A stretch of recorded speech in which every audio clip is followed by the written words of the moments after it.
우리 주님 십자가의 보혈의 그 은혜, 한순간도 우리를 버려두지 아니하시고 함께 하시는 성령 하나님, 이 시간도 우리의 심령을 기경하시고 기름지게 하셔서 하나님의 말씀에 씨앗이 떨어져 100배, 60배, 30배 열매 맺어 하나님을 기쁘시게 하며 우리의 남은 인생 복음 여정이 참으로 아름답고 힘있는 여정이 되게 하옵소서.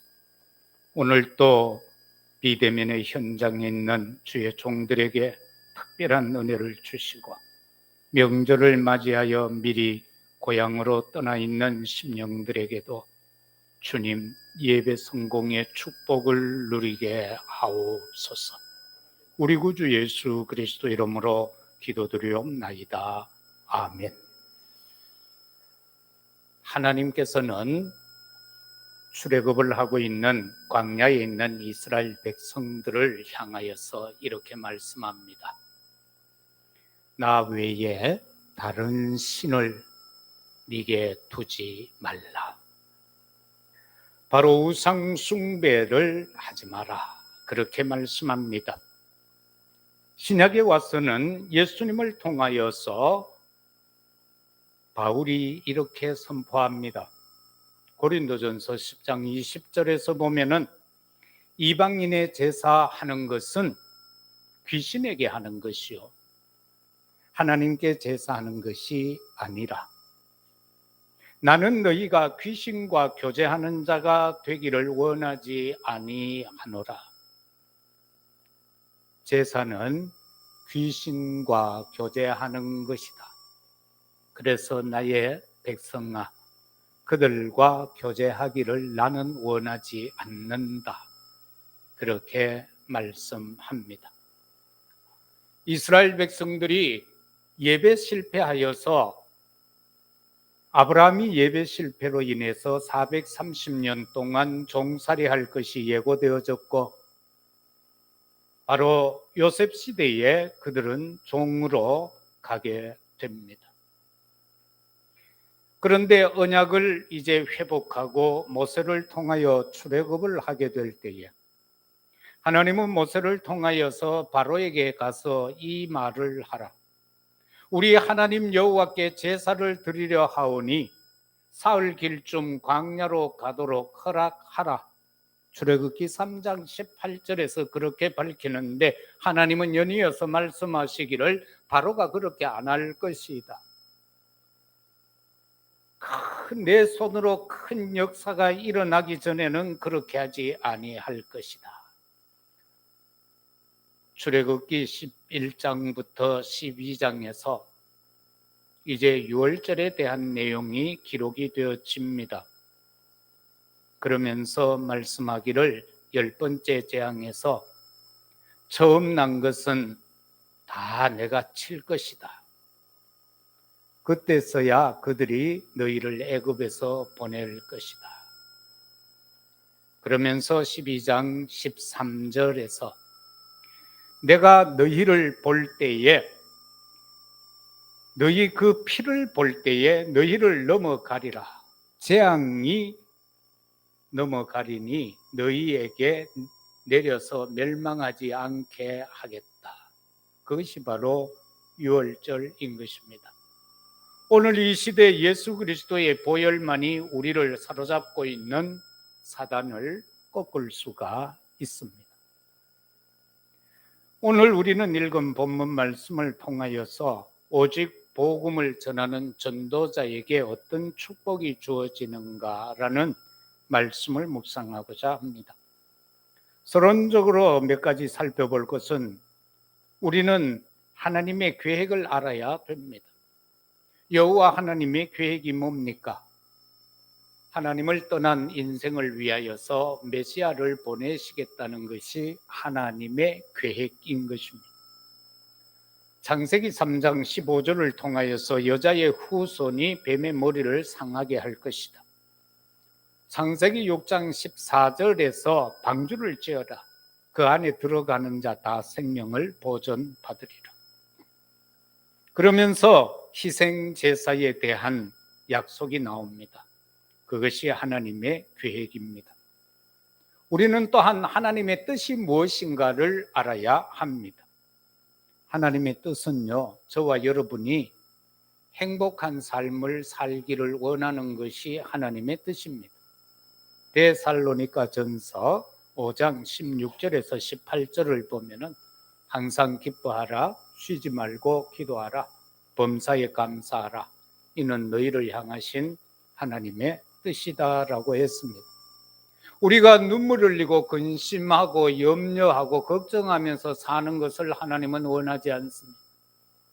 우리가 참으로 예수 그리스도 안에서 그 십자가 보혈의 능력을 통해서 구원받음으로 우리가 행복하게 살아가는 것이 하나님의 뜻인 것입니다. 그런가 하면 하나님의 목표를 우리는 먼저 알아야 되겠습니다. 하나님의 목표는 영혼 구원입니다. 요한복음 3장 16절에서 하나님이 세상을 이처럼 사랑하셔서 독생자를 주셨다. 이는 저를 믿는 자마다 멸망치 않고 영생을 얻게 하려 하심이라고 했습니다. 사도행전 16장 31절에서 바울과 실라가 감옥에 갇혔을 때에 거기에서 일어나는 사건으로 인하여 간수가 죽으려고 할 때에 그를 만류하고 그에게 복음이 전하여지고 그가 하는 말입니다. 내가 어찌해야 구원을 얻겠습니까? 주 예수를 믿으라. 그리하면 너와 네 집이 구원을 얻으리라. 그러면서 우리 주님 마지막으로 승천하시기 전에 말씀합니다. 오직 성령이 너희에게 임하면 너희가 권능을 받고 예루살렘, 유다, 사마리아 땅 끝까지 이르러 내 증인이 되리라. 하나님의 목표는, 우리를 향한 목표는 세계 복음화인 것입니다. 이 하나님의 계획과 하나님의 뜻과 하나님의 목표를 우리를 통하여 하나님은 이루고자 하시는데 사단은 이것을 방해합니다. 어떻게 해요? 네가 최고 아니냐? 네 하고 싶은 대로 네 중심으로 살으라는 것입니다. 너의 중심으로 살아라는 겁니다. 네가 하나님같이 되면 될 것 아니냐는 것입니다. 그리고 너에게 많은 것 주어져 있지 않느냐? 그거 가지고 누리며 살으라는 겁니다. 세상적으로 말입니다. 육신적으로. 그러면서 말합니다. 탑을 쌓아라. 성공하면 됐지 뭘 예수 믿느냐? 성공해서 세상에서 떵떵거리고 살면 되지 뭘 그렇게 교회 가서 그렇게 예배드리고 찬송하고 기도하고 하느냐? 성공하면 끝이다라는 것입니다. 끝이었습니까? 나 중심으로 살고자 했던 자들은 다 하나님을 떠나서 마귀를 아비로 삼고 살게 되어졌고요. 나의 것을 가지고 살면 다 되는 줄 알았는데 다 수장되어져 버렸고요. 성공하면 되는 줄 알았는데 결국은 무너지고 말았습니다. 살 길은 내가 지시할 땅으로 가라 하신 하나님의 말씀만이 존재하는 것입니다. 우리에게는 영원한 영적인 가나안인 저 천국만이 우리가 가야 할 곳인 줄로 믿습니다.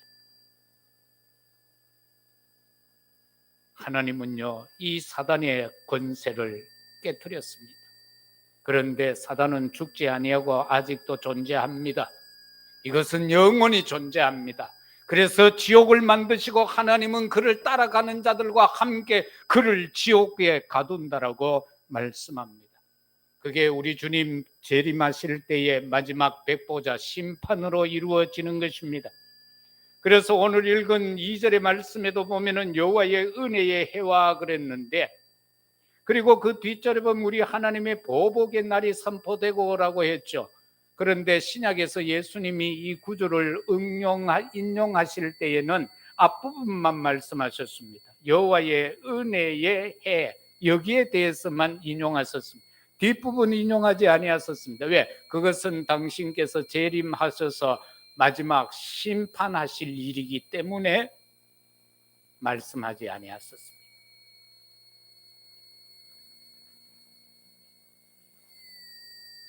사단은요, 인간을 완전히 장악해 버렸습니다.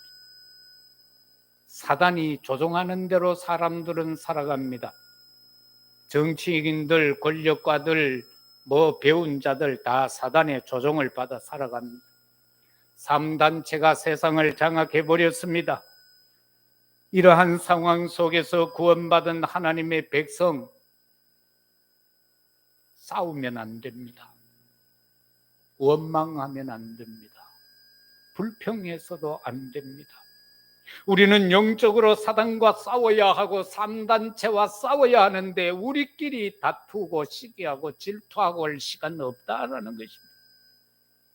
오늘 1절에 보면은요, 기름 부음 받은 자라고 기록하고 있습니다. 1절에서 3절까지는 모두 예수 그리스도에 대한 말씀인 것입니다.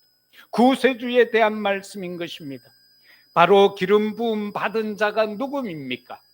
선지자와 제사장과 왕인데 이 세 가지를 한꺼번에 행하신 분이 누굽니까? 그리스도이신 것입니다. 참 선지자요, 참 제사장이요, 참 왕이신 그이십니다. 그래서 그를 가르쳐서 골로새서 2장 3절에서는 그리스도 안에는 지혜와 지식과 모든 보화가 다 들어있다라고 말씀했습니다. 많은 사람들이 말합니다. 예수 믿으면 뭐 다 되나? 기도하면 다 되나? 성경 읽으면 뭐 떡 주나 밥 주나 돈 주나라고 합니다. 모르는 소리입니다. 진짜 예수가 그리스도인 사실을 믿으면은요, 모든 지혜를 주십니다. 모든 지식이 그 안에 있습니다. 모든 보화가 그리스도 안에 있는 줄로 믿습니다. 이거는 우리가 놓쳐서는 아니 되는 구절입니다. 아담이 불순종하지요, 창세기 3장에. 그래서 불순종하고 선악을 알게 하는 실과를 떡 먹었더니만 가장 눈이 밝아졌는데, 첫 번째 눈이 밝아져서 자기가 벌거벗은 것이 보여졌어. 그게 부끄러워 가지고 나뭇잎을 가지고 엮어서 가려워서 수치를.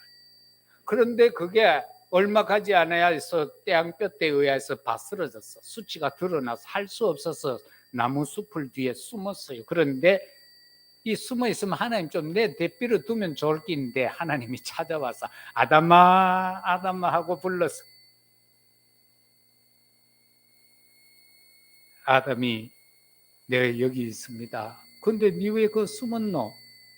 벌거벗은 것이 두려워서 숨었습니다. 전에는 부끄러웠었는데 요즘은 번역에서 두려워서 숨었다. 다시 말하면은 죄가 인간으로 하여금 두렵게 한다. 하나님을 떠난 상태가 두려웁니다.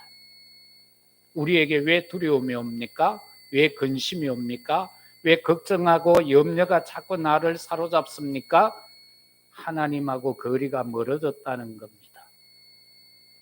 하나님이 나와 함께하고 임마누엘을 누려버리면은요, 두려울 거가 없어요. 그래서 많은 사람들이 순교한 거요. 주기철 목사는 일사각오로 죽은 거요.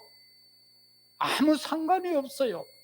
성경의 위대한 렘넌트들이, 성경의 믿음의 선조들이 죽음 두려워하지 않았어요. 왜? 하나님과 함께 했으니까. 그런데 하나님과의 관계가 멀어지면 멀어질수록 조그마한 것도 두려운 거예요. 조그마한 것도 염려가 되고 근심이 되고 걱정이 되어지는 것입니다. 그래서 말하지요. 하나님이 왜 그래서라고 말입니다. 왜 그랬느냐고.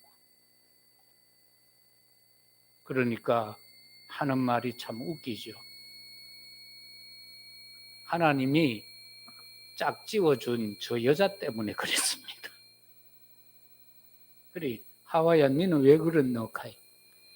그 지혜롭게 만들어 놓은 저 뱀이 내보고 그랬습니다. 뱀은 할 말이 없죠. 그러니까 하나님이 먼저 뱀에게 저주합니다. 너는 평생 기어다닐 것이고 너는 흙을 먹어야 될 것이고 사람들이 너를 보기만 보면, 그래서요 신불신을 막론하고 사람들은 뱀만 보면 돌멩이 들고 때려 죽입니다. 왜? 그게 철천지 원수요. 그죠? 그래서 부끄럽다 하는 그를 위해서 어린 양을 취해서 잡아서 피 묻은 가죽옷을 해 입혀요. 그게 하나님이 처음 인간, 범죄한 인간에게 하신 일입니다. 우리가 하나님을 알지 못하고 하나님 밖에서 살아갈 때에 우리는 두려움도 모르고 부끄러움도 모르고 살았어요. 그런데 어느 날 누군가가 복음을 전해 주었어요. 부끄러운 것을 알았어요. 죄인임을 알았어요. 그래서 주는 그리스도시요 살아계신 하나님의 아들이심을 고백하고 영접하는 자 곧 그 이름 믿는 자들에게 하나님의 자녀되는 권세를 얻게 되고, 그러면서 예수 그리스도 보혈의 옷을 입혀주심으로 우리의 두려움과 부끄러움이 가리워진 줄로 믿습니다. 여러분, 세상 사람은요 하나님을 두려워하지 않습니다. 그래서 우상 숭배합니다. 추석이 되면은 아침에 전부 제사 지내지요. 추석 제사는 지내본 분들 맞나요? 뭐 어떤 제사는 꼭 또 새벽에 지내고 막 그러잖아요. 근데 제사 지낼 때 왜 대문 여나요?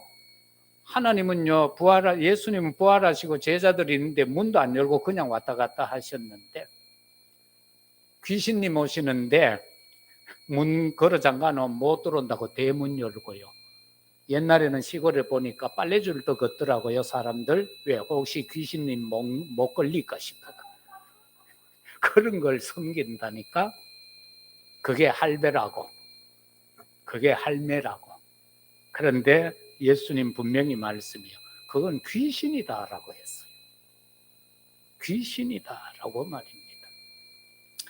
자, 그러면은 우리가 이제 전도자의 축복을 한번 보십시다. 전도자의 축복 중에 첫째가 선지자의 복입니다. 1절에서 3절의 내용입니다. 아름다운 소식을 전파하는 것이 선지자의 복이죠. 이사야 40장 8절에서 9절도 보면은 그렇게 말씀합니다. 9절에 보면은요, 하나님의 놀라운 축복의 역사가 거기에 기록이 되어져 있어요. 8절에 푸른 마르고 꽃은 시드나 우리 하나님의 말씀은 영원히 선다. 아름다운 소식을 시온에 전하는 자여 너는 높은 산에 오르라. 아름다운 소식을 예루살렘에 전하는 자여 너는 힘써 소리를 높이라. 두려워하지 말고 소리를 높여 유다의 성읍들에게 이르기를 너희의 하나님을 보라 하라. 말씀을 선포할 때는, 전할 때는 두려워하지 않아야 된다는 것이 성경의 원칙입니다. 그래서 이 복이 어떤 복이냐? 시대 재앙막을 영적 파수꾼의 복이다라는 겁니다. 우리는요 시대 재앙을 막을 영적 파수꾼인 거요. 62장 6절과 7절이 그렇게 말씀하고 있죠. 예루살렘이여 내가 너희의 성벽 위에 파수꾼을 세우고 그들로 하여금 주야로 계속 잠잠하지 않게 하느라. 너희 여호와로 기억하게 하시는 자들아 너희는 쉬지 말며 또 여호와께서 예루살렘을 세워 세상에서 찬송을 받게 하시기까지 그로 쉬지 못하시게 하라. 파수꾼이 하는 일입니다. 하나님의 역사가 끊어지지 않도록 지속되도록 역할하는 것이 파수꾼에게 주어진 사명이다. 시대 재앙을 막는 것이다.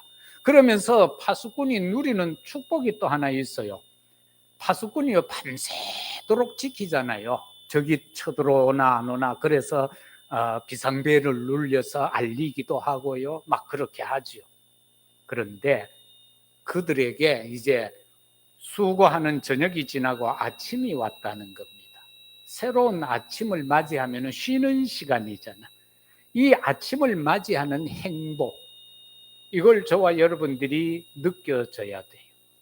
내가 이 영적 파수꾼의 삶을 살면서 영적으로 아침이 되어진 거기에서 와지는 그 행복감을 저와 여러분은 느낄 수가 있어야 되는 겁니다.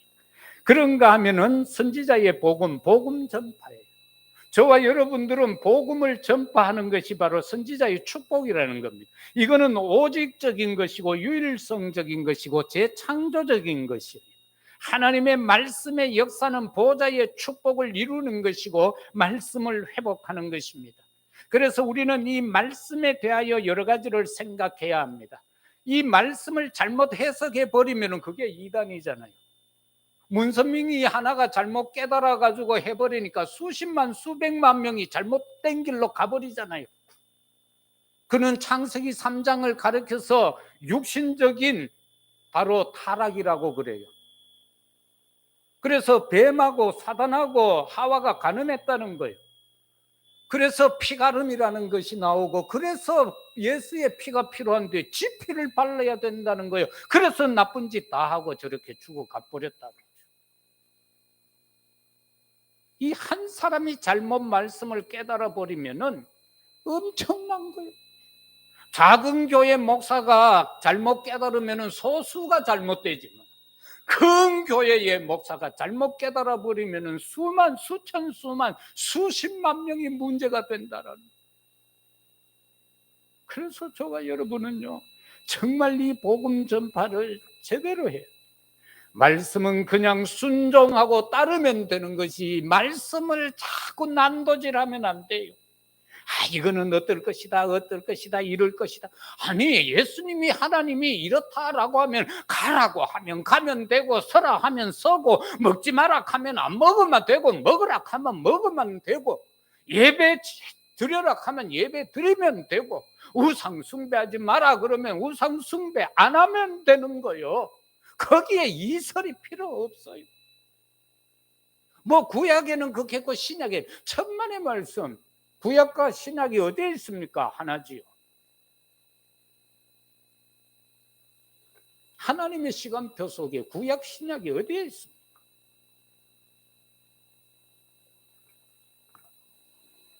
그래서 우리는 정말로 복잡하게 생각하면 안 됩니다. 말씀은요, 우리는 이 지식이, 지혜가 부족하기 때문에 생각하면 생각할수록 다른 길로 가요. 그냥 말씀 있는 대로만 가면 되는 거예요. 그래서 칼빈은 말하잖아요. 말씀이 가면 가고 나는 말씀이 서면 선다라고 했어요. 그거 이상 없어요. 잘못하는 사람 책망할 자격도 우리는 없지요. 왜? 내가 부족한데, 뭐.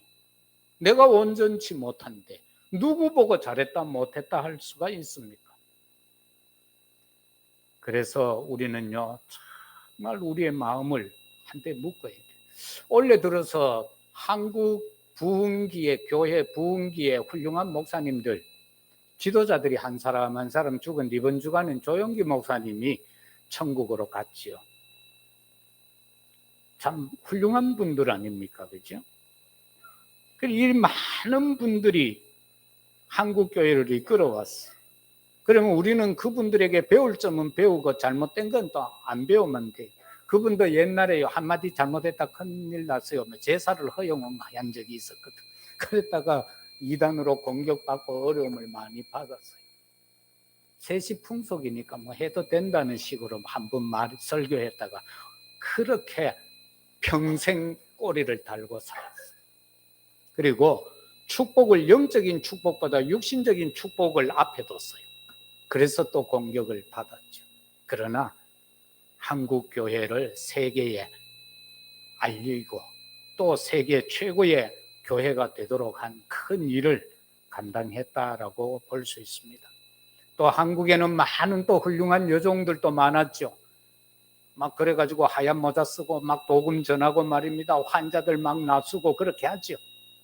그런데 우리가 주의해야 될 게 있어요. 처음 은혜 받을 때는 다 은혜롭게 해요. 그러나 그것이 쌓이고 가다가 보면 사람한테 영광을 받게 돼요. 그때 조심해야 되는 거예요. 되었다 싶을 때에 조심해야 돼요. 저도 한 주간 나 자신을 이 말씀을 놓고 생각할 때요, 젊을 때는 겁 없이 말했어요. 근데 요즘은 설교하기가 두려워요. 왜? 자칫 잘못하면은 사람들이 말에 상처를 입기 때문에, 설교자의 의도와는 다르게 상처를 입기 때문에. 그래서 정말 우리는 복음 전파는 말씀대로만 하라. 그러면서 복음은요, 모든 것 변화시키는 거잖아요. 저와 여러분의 신분을 바꿔버린 것이 복음이에요. 그걸 선지자들이 우리에게 전달해 주므로 우리가 하나님을 만남으로 해결받은 사실인 것입니다. 고린도후서 6장 1절에서 2절에 보면은요, 은혜의 때가 온다고 그랬죠. 보라 지금은 은혜 받을 만한 때요, 보라 지금은 구원의 날이라고 했습니다. 요한복음 1장 12절에서 영접하는 자 곧 그 이름 믿는 자들에게 하나님의 자녀 되는 권세를 준다고 했습니다. 로마서 8장 1, 2절에서도 보면은요, 뭐라고 말씀합니까? 그리스도 예수 안에 있는 자 결코 정죄함이 없다라고 말씀했습니다. 그래서 바로 이는 그리스도 예수 안에 있는 생명의 성령의 법이 죄와 사망의 법에서 우리를요 해방시켰다라고 말씀하고 있어요. 이게요, 복음은, 예수 그리스도는 모든 것 변화시키는 거예요. 우리 자신을 한번 살펴보세요. 지난 날과 내가 지금 어느 정도 변화되었는가? 두 번째는 제사장의 축복입니다. 6절에 그렇게 기록을 하고 있습니다. 받을 것이라 사람들이 너희를 우리 하나님의 봉사자라 할 것이며 너희가 이방 나라들의 재물을 먹으며 그들의 영광을 얻어 자랑할 것이라. 우리를 보고요, 제사장이래요. 예수님도 이 땅에 오셔서 어떻게 하셨습니까? 마가복음 10장 45절에 보면은요, 자기 목숨을 많은 사람의 대속물로 주려 함이라 그렇게 말씀합니다. 저와 여러분은 구원의 은혜에 대해서 깨달아야 합니다. 저와 여러분은 하나님의 일에 봉사할 때, 헌신할 때의 행복함을 누려야 합니다. 모르기는 몰라도 우리 김 집사님이 찬양할 때마다 행복할 겁니다. 여러분이 그렇게 안 보여요? 찬양할 때. 그래서 천사 얼굴 같은 거예요. 예? 우리 장로님들이 기도하실 때 행복할 거예요. 바로 그런 겁니다. 이게 영적인 비밀인 거예요. 이 제사장의 축복이라는 것이 이러한 것들입니다. 제사장에게 있어서 사명은 뭡니까? 살리는 영적 의사입니다. 사단과 세상과 사상에서 우리를 해방시키는 겁니다. 영적인 문제, 정신적인 문제를 복음으로 치유시키는 것이 바로 살리는 영적 의사의 사명이지요. 제사장은요, 성전에 불을 꺼뜨리면 안 돼요. 성전에 불을 항상 켜놓고 있는 것이 제사장의 할 일인 거예요. 바로 기도하는 사명이다라는 사실인 것입니다. 제사장의 사역과 그것으로 인하여 우리에게 오는 확신이 뭡니까? 제사장들은요, 계속해서 이스라엘 백성들의 죄를 사하기 위하여서 하나님의 성전의 성막에 들어가서 양을 잡고 송아지를 잡고 해서 하나님 앞에 번제드리면서 백성의 죄를 놓고 기도하는 것입니다. 우리는 그 속에서 성도에게 최고의 기쁨이 뭐냐? 내가 구원받았다라는 확신, 내가 원죄의 죄를 사함받았다는 사죄의 확신, 그리고 내가 예수 그리스도의 이름으로 기도하면 응답받는다는 확신, 그러면서 내가 항상 성령의 인도를 받는다는 확신, 그러면서 우리는 승리하여서 결과적으로 천국에 간다는 이 승리의 확신, 이것이 바로 제사장을 통하여 쏘아지는 축복이다. 그러면서 제사장의 직무는 뭡니까? 백성을 위한 기도인 겁니다. 제사장은요, 기도하되 24시 해야 돼요. 25시로 영원의 축복 속으로 들어가도록 해야 하는 것입니다. 바로 이 기도가, 시공간을 초월하는 이 기도의 사명이 제사장의 직무 중에 하나다라는 사실인 것입니다. 모세의 기도, 사무엘의 기도는 중보의 기도였습니다. 백성의 죄를 위하여서 하나님 앞에, 하나님께서 이스라엘 백성을 광야에서 다 죽이려고 할 때에 모세는 하나님 앞에 엎드려 기도합니다. 나의 이름을 저 생명책에서 빼더라도 저 백성은 살려달라고 말입니다. 중보의 기도입니다. 우리도 연약한 자들을 위해서, 누군가를 위하여서 마음과 정성과 뜻을 다하여서 기도해야 할 자들이 내 가슴 속에 담겨 있어야 하는 것입니다. 나만을 위한 기도, 내 자식만을 위한 기도, 나의 무언가를 위한 기도가 아니라 지금 영적으로 핍절되어져서 어려움 가운데 빠져있는 자들을 가슴에 품고 그들을 지금 기도할 수 있는 힘이 없기 때문에 그들을 위해서 중보하는 기도가 필요하다. 그런가 하면은 바울의 기도처럼 순례자의 기도도 필요한 것입니다. 마지막으로 말씀을 생각할 것은 왕의 축복입니다. 요한일서 3장 8절, 하나님의 아들이 이 땅에 오신 목적은 사단의 일을 멸하려 왔다라고 했습니다. 그러면서 오늘 우리가 읽은 이 말씀 가운데도 보면은 8절에 물은 나 여호와는 정의를 사랑하며 불의의 강탈을 미워하여 성실히 그들에게 갚아주고 그들과 영원한 언약을 맺을 것이라. 그들의 자손을 문 나라 가운데 그들의 후손을 만민 가운데 알리리니 무릇 이를 보는 자가 그들은 여호와께 복받은 자라 자손이라 인정하리라. 바로 여호와께 복받은 자손에 대한 말씀이 나오죠. 신분 권세 회복 아닙니까? 예? 신분과 권세가 회복된 거예요. 문나라 가운데서 그의 후손을 만민 가운데에 알리리니 무릇 이를 보는 자가 그들은 여호와께 복받은 자손이라 인정하리라. 저와 여러분들이요 복받은 자손이라 인정함을 받을 수 있기를 주의 이름으로 축복합니다. 세상 사람들이요 불신자들이 여러분을 보고 야, 저 사람은 복받은 자구나, 저 사람은 하나님을 믿음으로 예수 그리스도를 믿음으로 말미암아 복받은 자구나라는 것이 보여져야 하는 것이다. 이게 바로 뭔 축복이냐? 왕의 축복이다라는 겁니다. 마태복음 28장 16절에서 20절을 보면 알고 있죠. 모든 민족에게 가서 우리는 복음 전하라는 것이고, 마가복음 16장 15절 이하에서는 온 천하에 다니면서 만민에게 복음을 전하라는 것 아닙니까? 그러면은 세상 끝날까지 우리와 함께 하겠다라고 해서요, 하늘과 땅의 권세 가지신 자가 말입니다, 우리에게. 그러면서 그 이름 예수 그리스도 이름으로 귀신을 쫓아내기도 하고 뱀을 잡고 무슨 독을 마셔도 괜찮다고 했습니다. 그런가 하면 병든 자들을 위하여 손을 얹어 기도하라, 치유가 될 것이라고 말씀했습니다. 그리스도를 거부하면 어떻게 돼요? 후대의 저주와 재앙이 임할 수밖에 없어요. 예수님을 십자가에 못 박은 유대인들은 말합니다. 그 피값을 우리에게 돌리라고 말. 우리 자손들에게 돌리라고 했어요. 잘못은 저거가 해놓고 내 자식들에게, 후대들에게 그 피값을 돌리라는 겁니다. 그래서 그들은 2000년 동안 세상에 유리방황하게 된 것 아닙니까? 이거 보세요. 무섭습니다. 자식을요. 그 보면은 고부지간에 막 다투는 옛날 우리나라 옛날 이야기 한번 보세요. 사극 같은데, 연속극 같은데 보면은요, 며느리 잘못하면 며느리 보고 뭐 안 캐요. 네 자식은 잘 되나 봐라, 이 하거든. 그 왜 그래요? 성경적이에요. 안 믿는데도 불구하고 성경적인 거요. 뭐가 인자가 이렇게 유전자가 전달된 것 같아 보니까 이 참 조심해야 돼. 그래서 제가 여러분들에게 부탁하잖아요. 애가 자꾸 싸우고 그러거든.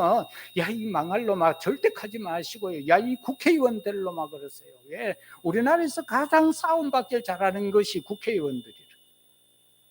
그 최소한 국회의원은 돼야 될 거예요. 막 싸우고 막 깨지고 터지고 오면 야, 이 국회의원 될 놈아.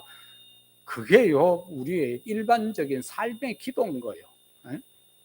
그래서 저와 여러분들이 해야 할 왕의 축복은 세계 복음화 시대적 사명입니다. 우리에게 주어진 이 5천 종족 살리는 거, 237 나라 살리는 거, 이거 시대적인 사명이요. 이것을 어떻게 해요? 그리스도 삼중직의 영적 대사 신분을 가지고 감당해야 돼요. 저와 여러분은요, 오직 여호와 이름만이 영광 받으시게 하는 삶을 살아야 돼요.